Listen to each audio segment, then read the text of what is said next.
demeure éternellement dans votre cœur. Asseyons-nous. Nous allons dans Joël ce matin. Le prophète Joël, c'est l'Ancien Testament. Juste après Osée, je crois. Après Daniel, Osée, c'est Joël. Dans son chapitre numéro 2, à partir du verset 18.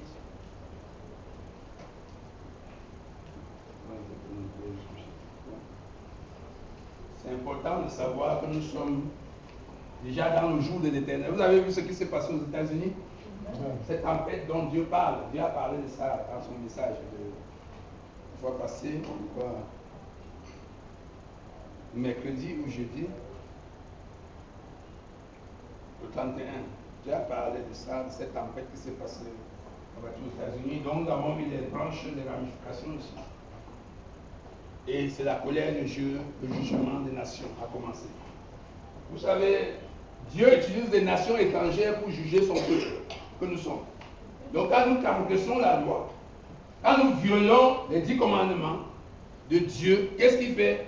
Lui, il utilise les nations étrangères, dont les autres nations, pour nous châtier, comme les Babyloniens, les Égyptiens, les Assyriens. Il les envoie pour qu'ils puissent nous menacer. Ils nous volent notre argent, ils nous volent nos biens, ils nous volent nos titres, ils nous volent nos talents, ils nous volent nos projets, ils nous volent des choses. Mais quand le temps de Dieu arrive, il leur dit stop. Amen. Et le temps de Dieu est arrivé, il leur dit stop. Amen. Et Dieu leur a dit stop. Alléluia. Maintenant, Dieu nous restitue tout ce que les gens là nous ont volé. Alléluia. Et qu'est-ce que Dieu fait en retour? Il juge ces nations-là aussi. Il a dit que qui vous a dit? Parce qu'il y a le roi David qui était très sage. Quand le roi Saül lui avait fait du mal, et il avait même le roi à sa portée pour le tuer, il le menaçait beaucoup. Il a dit qu'il ne touchera pas à l'ouest de l'Éternel. Nous avons vu ce matin, ne touchez pas à mes oeufs et ne faites pas du mal à mes prophètes. Quand nous sommes sincères. Alléluia. Que l'on ne vous trompe pas. Tous ceux qui se lèvent contre les enfants de Dieu, contre les vrais serviteurs de Dieu, d'une manière ou d'une autre, même si c'est Dieu qui veut les utiliser pour nous juger, pour un comportement mauvais que nous avons eu, qu'ils sachent qu'en retour, ils seront aussi jugés. Et c'est ce qui se passe ici. Donc, suivons attentivement ce que Dieu a dit à Joël, de dire à son peuple ce matin. Alléluia. Verset 18 du chapitre 2. Vous y êtes? Parce que le temps est imparti. Pendant que vous êtes encore chaud, vous savez. Et puis, je n'ai pas de pile dans mon appareil. Pas de pile, il faut prendre l'argent pour acheter des piles. Alléluia. L'Éternel est ému de jalousie pour son peuple. Vous comprenez bien? Dieu est jaloux pour son peuple. C'est tout. Ça dit tout, non? Quand tu es jaloux pour ton enfant, est-ce que tu laisses qu'on touche ton enfant? Pour ta femme, est-ce que tu laisses quelqu'un d'autre toucher à ta femme? Pour ta voiture, pour ton pays, est-ce que tu laisses que les autres nations écrasent votre pays? C'est ça alors. C'est ça quand tu es jaloux. Dieu aussi ne peut pas laisser qu'on nous méprise éternellement. Il faut nous maltraiter éternellement. Alléluia. L'Éternel a émis de jalousie pour son pays. Et il épargne son peuple dès aujourd'hui. Alléluia. L'Éternel répond, il dit à son peuple, voici je vous enverrai du blé, du moût et de l'huile, et vous en serez rassasiés. Alléluia. Vous ne manquerez plus de rien, de quoi manger. Amen. Et je ne vous livrerai plus à l'opprobre parmi les nations. Vous comprenez bien? C'est notre message en direct ce matin. C'est Dieu qui dit. Voici le cahier de messages que Dieu m'a donné à toi là, n'est-ce pas? Je suis venu avec ça. Parce que j'ai les messages là. C'est là-bas que j'ai tiré ce matin. Donc c'est notre message. Dieu nous parle en direct. Suivez bien.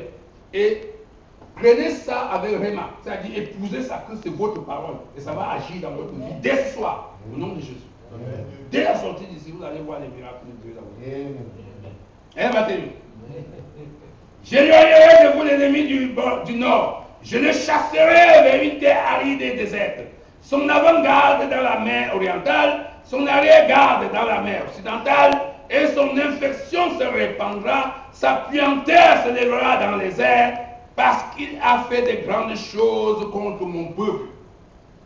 Donc Dieu va les attaquer. Il va les travailler. Vous allez voir. Yugo Kia. Comment on dit en pidgin? Parce que nous sommes au Cameroun, on parle pidgin ici.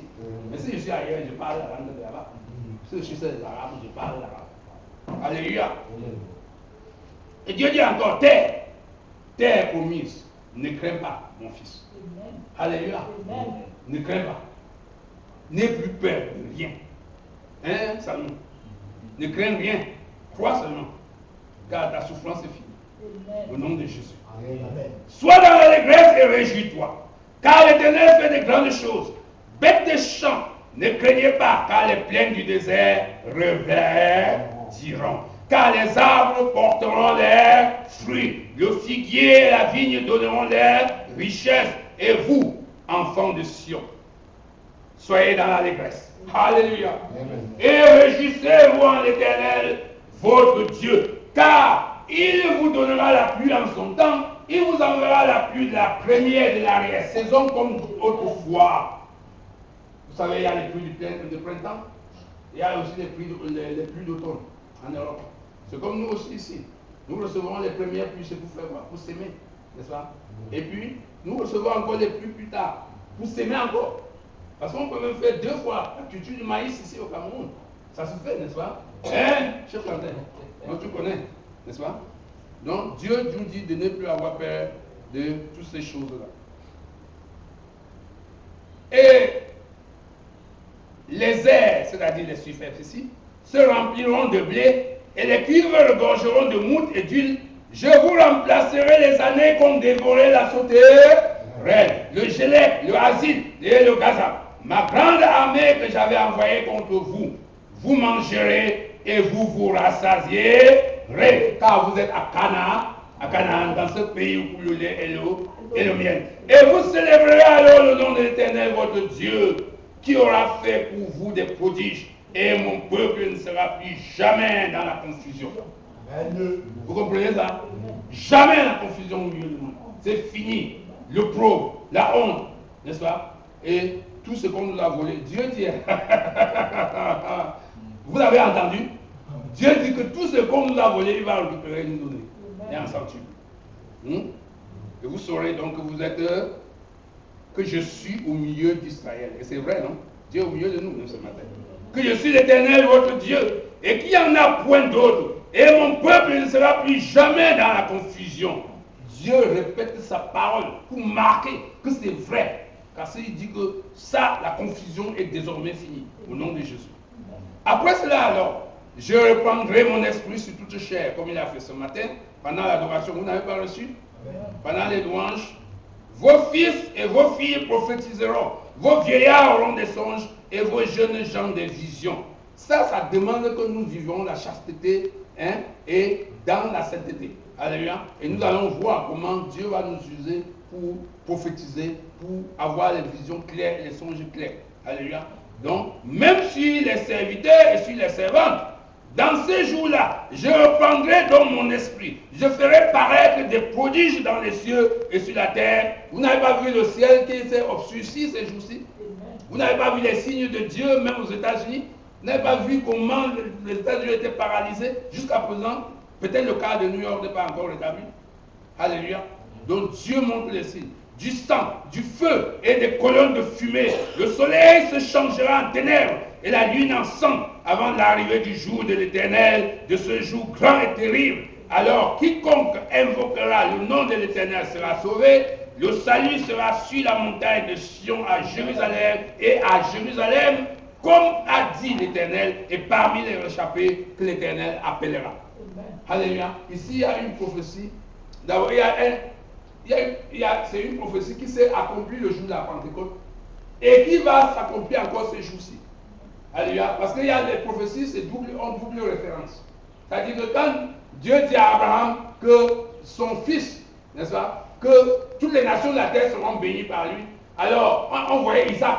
Mais en réalité, c'était à travers Jésus-Christ qui devait venir. Alléluia. Donc le naturel vient avant le spirituel. Et même quand Dieu dit à David que son fils va régner à sa place et si son trône sera toujours occupé et il ne manquera pas de successeur sur le trône de David, on voyait Salomon, que Salomon, qui est le successeur, le 10e fils de David, qui lui a succédé avec le fils de Bathsheba, que lui, il devait faire perpétuer, n'est-ce pas, le trône de David, mais c'était faux.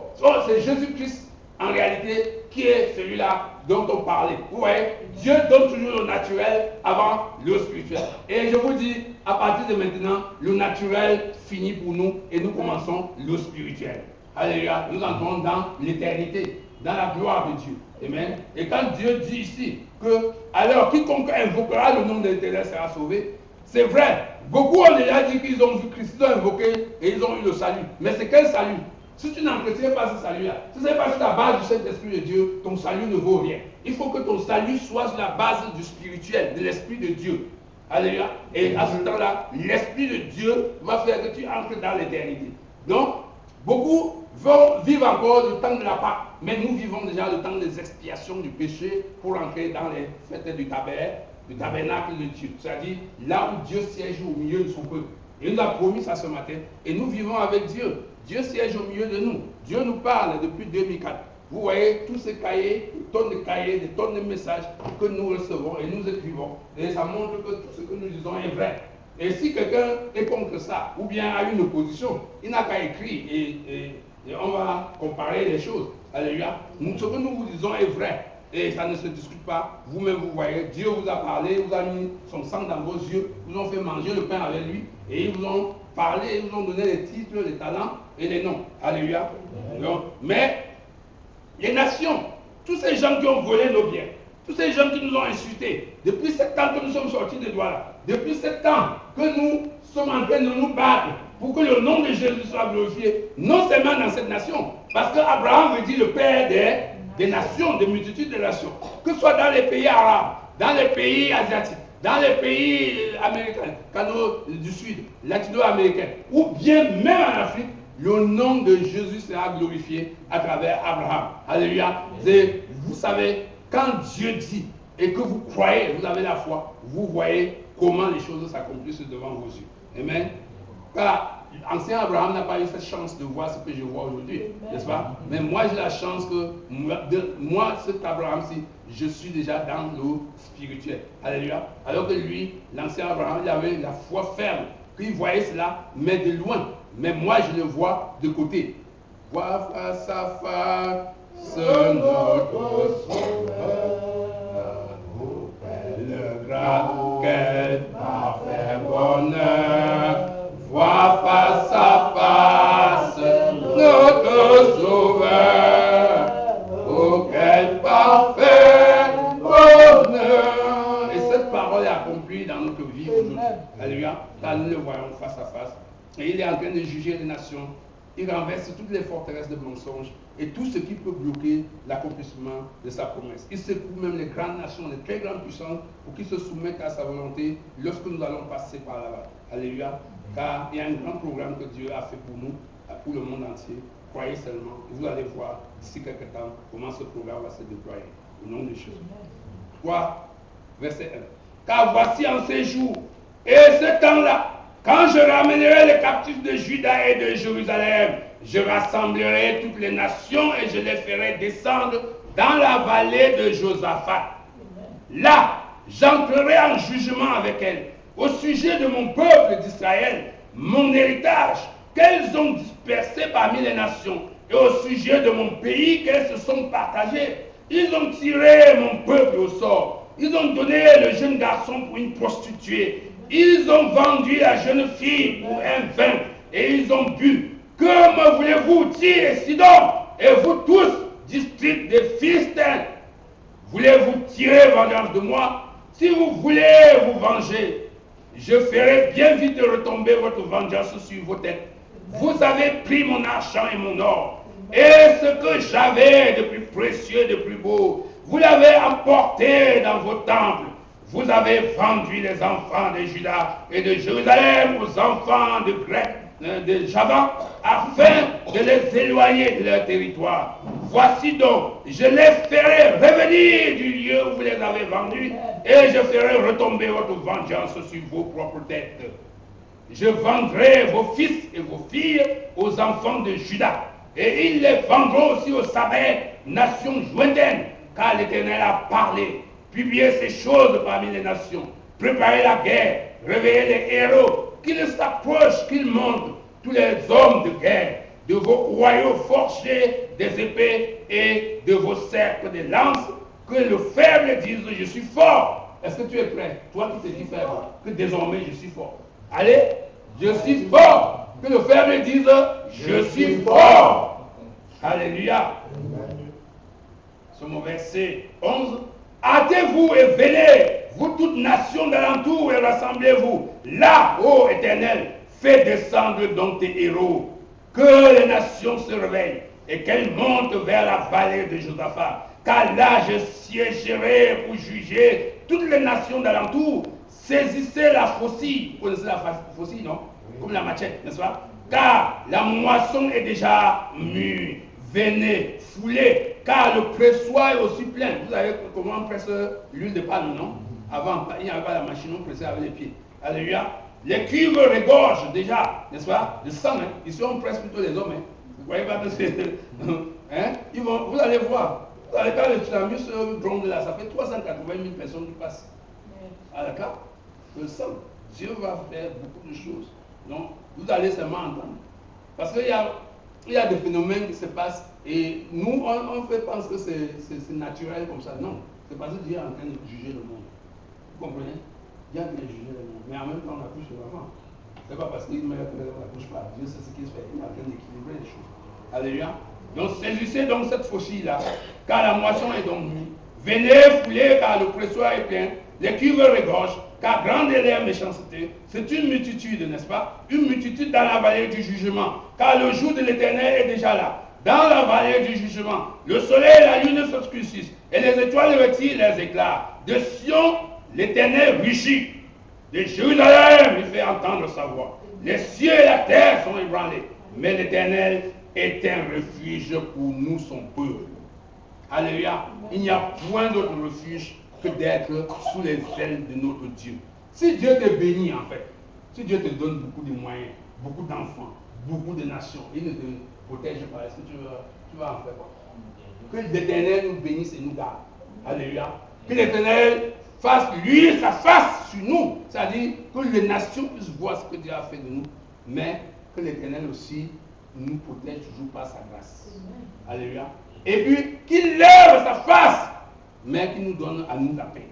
Alléluia. Pour que nous soyons en paix, pour le servir en toute sincérité. Ça, c'est notre prière ce matin. Mais ce que Dieu avait donné à Moïse, de dire à Aaron, de bénir son peuple. Et c'est cette bénédiction que je vous donne ce matin. Alléluia. Celui qui a les oreilles à entendre et qui le reçoive au nom de Jésus-Christ. Et puis, les cieux et la terre sont ébranlés maintenant. Est-ce que vous ressentez même ça? Est-ce que vous sentez qu'il y a quelque chose qui se passe sur la terre? Que même aucun président, même s'il dit que j'ai le téléphone rouge ou le téléphone noir ou ceci, il ne peut même pas broncher parce qu'il sent que quelque chose lui échappe. C'est-à-dire lui-même, il ne peut rien. Même que ce soit les Chinois qui font les choses, ou les Américains, ou les Européens, ils sont dans l'inquiétude totale. Il n'y a que ceux qui croient en Dieu, sincèrement en Dieu, qu'ils soient de n'importe quelle couleur, n'importe quelle race, n'importe quelle religion, mais qui croient sincèrement en Dieu, ce sont eux qui s'en sortent mieux dans les affaires. Ce sont eux qui s'en sortent mieux dans le monde. Croyez-moi, croyez à ce que je vous dis. Je vous dis ce que je vis et ce que je sais. Alléluia. Ce n'est pas ce que j'ai seulement entendu, mais ce que je vis. Alléluia. Sachez que le monde est maintenant géré par Jésus. Et tout le monde parle. Même quand les gens parlent, j'ai vu un homme qui a beaucoup d'argent, très riche, un chèque, comment dire, un chèque aide quelque chose. Mais lui ne parle que de Dieu, comment Dieu l'a béni. Et il dit qu'il va venir même à mon église. Quand il va venir ici, il va venir ici, là. Et il sera surpris, les autres ici seront en face surpris que parce que Dieu a ses serviteurs partout. N'est-ce pas? Il a ses serviteurs partout, qu'il va les arracher pour venir, pour le servir. Alléluia. Donc Dieu est en train d'opérer. Je vous dis que Dieu fait des choses terribles. Et le monsieur, lui, c'est pas l'affaire d'argent. Pas l'affaire d'argent. Lui, l'argent ne lui dit rien. C'est une affaire qu'il veut servir Dieu. Il dit que moi, je ne fais pas la religion, hein. Moi, je fais la foi. Ce qu'il me dit, un musulman, hein, qui est un grand là-bas dans moi, je vis la foi. Je ne vis pas la religion. Hein? Il dit que ce n'est pas la religion. J'ai dit oui, c'est vrai. Si c'était la religion, tu ne pouvais même pas boire la porte devant nous. Tu devais aller par derrière te cacher. Mais toi, tu bois bien ton pain. Alléluia. Donc Dieu dit que non, je suis passé par la religion. Moi, c'est la foi. Ça dit que c'est le cœur. C'est le cœur qui parle. Ce n'est pas les histoires c'est quoi écrit. Donc lui il disait que le Coran dit ceci. Parce que le Coran dit exactement le contraire sur Isaac. Le contraire sur Ismaël, sur Agar et Sarah, tout ça. Donc ça a renversé complètement. Mais non, quand il parle, et je dis que la Bible, il dit que oui, dis-moi ce que la Bible dit aussi. Je lui dis que la Bible dit ceci. Il dit que voilà. Je lui ai dit que voici la différence entre l'islam et pourtant ce sont tous les enfants d'Abraham. Donc si Dieu voudra, il va les rassembler. Il va les rassembler tous. Alléluia. Donc le temps n'est même plus très loin. Croyez déjà que c'est arrivé au nom de Jésus. Et nous avons un rôle à jouer dedans. Croyez-moi, je vous dis, je ne suis pas un menteur. Je vous dis ce que je vis. Alléluia. Je vous dis ce que je vis. Amen. Les cieux et la terre sont ébranlés. Mais l'Éternel est un refuge pour son peuple. Un abri pour les enfants d'Israël. Et vous saurez alors que je suis l'Éternel, votre Dieu, résidant où? À Sion, ma sainte montagne. Jérusalem est sainte, mes frères. Et les étrangers n'y passeront plus. Jamais. Parce que souvent, les gens sont dit, moi je suis chrétien, moi je suis catholique, moi je suis pasteur, moi je suis ceci, moi je suis cela. Donc les gens disent que je suis ceci, je suis cela, je suis... Mais en réalité, quand le temps de la décision arrive, ils sont incapables de défendre le nom de Jésus. Alors qu'un étranger peut mieux défendre le nom de Jésus. Et cet étranger, celui que tu as appelé étranger là, ce n'est pas lui qui est étranger, c'est toi qui es. Et Dieu dit que c'est toi qui n'entreras plus chez lui, mais Dieu ne peut pas venir siéger là. Vous comprenez ça? Le monde est en train de bouger. Et quand les gens disent fin du monde, ça n'arrivera pas comme vous pensez. Jésus avait raison de dire dans Matthieu 24 que vous trompez de l'explication à la fin du monde. C'est Dieu le Père seul qui connaît. Mais la terre la terre actuelle et le ciel actuel, ça va être bouleversé, ça va être ébranlé, totalement ébranlé. Je vous dis ébranlé. Dans tous les mœurs, les coutumes, et tout ce que les gens ont inventé, par le passé, ça va disparaître. Et vous saurez que moi je suis au milieu de vous et que les étrangers n'y passeront plus là. En ce temps-là alors, qu'est-ce qui va arriver? Le monde ruissellera des montagnes. Mettez à la place du monde, mettez même le miel. Alléluia. Mettez que le miel va couler des monts, ou le vin, comme dans certaines versions, n'est-ce pas? Et que le lait va couler des collines. Vous ne connaissez pas l'explication de ce lieu? Canaan me dit quoi? Le pays où le lait et le miel, c'est ça que Dieu vient vous confirmer que le temps là est arrivé. Vous n'êtes pas dans la joie? C'est pas. Dieu dit bien que vous allez voir bientôt le lait qui sort d'ici là. Vous ne savez même pas où ça sort. Ça va chercher un passage. Et le miel va sortir. Mais si bien que vous allez dire que mais comment ça? Nous sommes déjà arrivés au oui. Parce que vous avez souffert. Vous avez souffert, n'est-ce pas? Vous avez souffert d'une manière ou d'une autre. Vous avez souffert à cause du nom de Jésus. Et vous avez droit à cet héritage-là. Vous avez droit à cela. Alléluia. Vous avez droit au repos de Dieu. Vous avez droit à la satisfaction de Dieu. Et puis, il y aura de l'eau dans tous les torrents de Juda. N'est-ce pas? Une source sortira aussi de la maison de l'Éternel et arrosera la vallée de Sittim. L'Égypte sera débasse et donc sera réduit en désert à cause des violences qu'ils ont menées contre nous, les enfants de Juda. Alléluia. Donc ils ont répandu le sang innocent dans leur pays.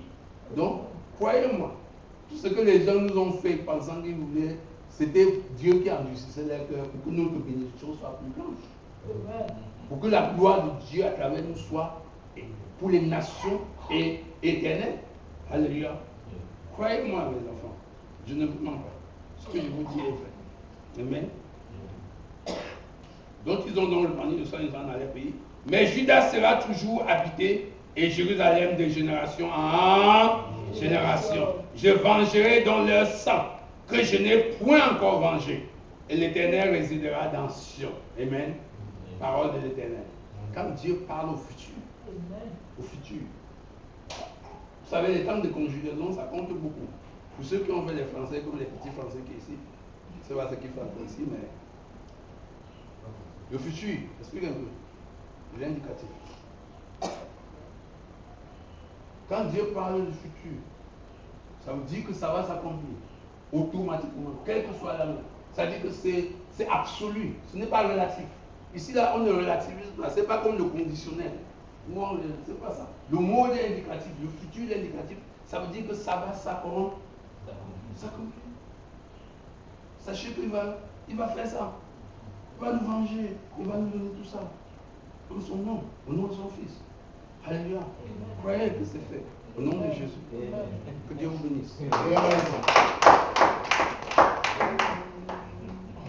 Alléluia. Amen. Alléluia. Amen. Amen. Alléluia. Amen. Alléluia. Amen. Alléluia. Amen. Alléluia. Amen. Amen. Alléluia. Amen.